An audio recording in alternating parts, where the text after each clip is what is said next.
verrez que ce sondage montre que la majorité des Français, et cela se tient depuis plusieurs mois, vont dans le même sens que nous et souhaitent la même chose que nous. C'est-à-dire que 78% des Français considèrent que les politiques aujourd'hui, que les ministres mènent une véritable politique fiscale à l'encontre des familles.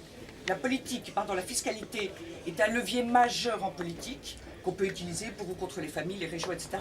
Et on peut l'utiliser aussi pour ou contre l'intérêt des familles. Cette politique fiscale aujourd'hui, elle comprend un nombre de mesures importants, de la baisse du quotient familial à la suppression de parts fiscales, à la volonté d'individualiser l'impôt, volonté de Najat Vallaud-Belkacem. D'autre part, deuxièmement, ce sondage dit que 56, je vous passerai les documents tout à l'heure, 56% des Français répondent que oui, le gouvernement mène une politique contraire aux valeurs familiales.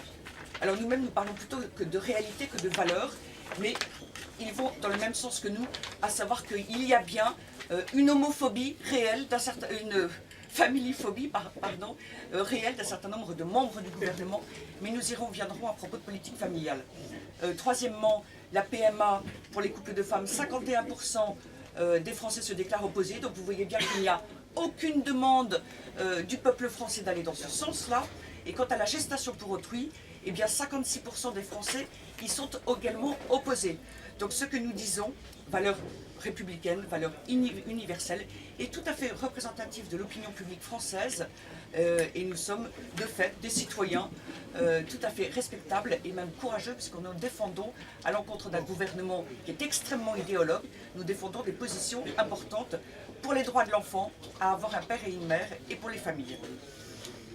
Je précise, pour avoir été à chaque fois sur des plateaux, on nous dit qu'on est contre l'égalité et nous affirmons que les enfants doivent naître libres et égaux en droit et que c'est justement au nom de l'égalité entre les enfants que nous nous battons pour que les enfants conservent le droit de ne pas être privés volontairement d'un père ou d'une mère. Voilà. Nous travaillons pour les enfants, c'est sans doute notre plus grande force, c'est que nous ne travaillons pas pour notre intérêt personnel, mais parce que nous voulons que les générations futures bénéficient de l'enfantement, de pouvoir être enfantés d'une femme et de ne pas être privés de leur père. Il y a assez d'entre nous, assez de familles qui ont des difficultés qui doivent être soutenues pour ne pas créer délibérément ces situations injustes et discriminatoires pour les enfants. Et c'est justement cet engagement que nous attendons du gouvernement, qu'il s'engage à ne pas engager la réforme en vue de la PMA, dont on sait très bien par ailleurs que par articulation, elle aboutirait à la gestation par autrui qui prive l'enfant de sa mère et pour laquelle Madame Vallaud-Belkacem s'était déjà prononcée en son temps avant de devenir ministre et donc nous n'avons rien inventé. C'est véritablement des réformes structurelles, anthropologiques.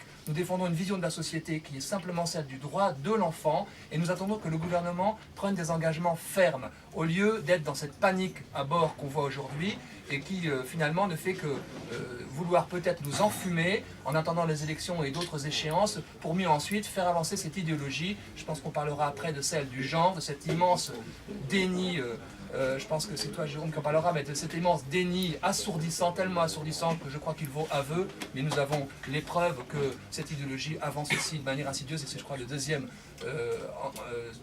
revendication forte qu'on a vis-à-vis de ceux qui nous gouvernent, qu'ils protègent nos enfants et qu'ils restaurent la confiance dans l'école républicaine.